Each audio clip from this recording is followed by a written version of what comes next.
এই দেশে মানুষের জীবনের ২ টাকার মূল্য নেই। এই দেশে জন্মগ্রহণ করা মানে অভাগা আপনি। কারণ জন্মের গ্যারান্টি আছে না।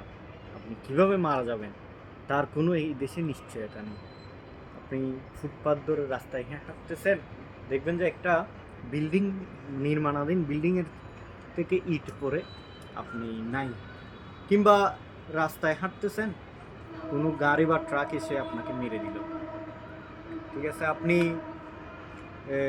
ট্রেনে করে যাচ্ছেন বা রেল লাইনে পার হচ্ছেন, ট্রেনে কাটা পড়ছেন এরকম, বা ট্রেন লাইনচ্যুত হলো, এরকম অহরহ দুর্ঘটনা আমাদের দেশে। এই যে আজকে যেটা ঘটলো সেটা হচ্ছে মেট্রো রেল থেকে একটা বেয়ারিংয়ের যে কভার বা প্যাড, সেটা পরে একজন মানুষের মৃত্যু ঘটেছে।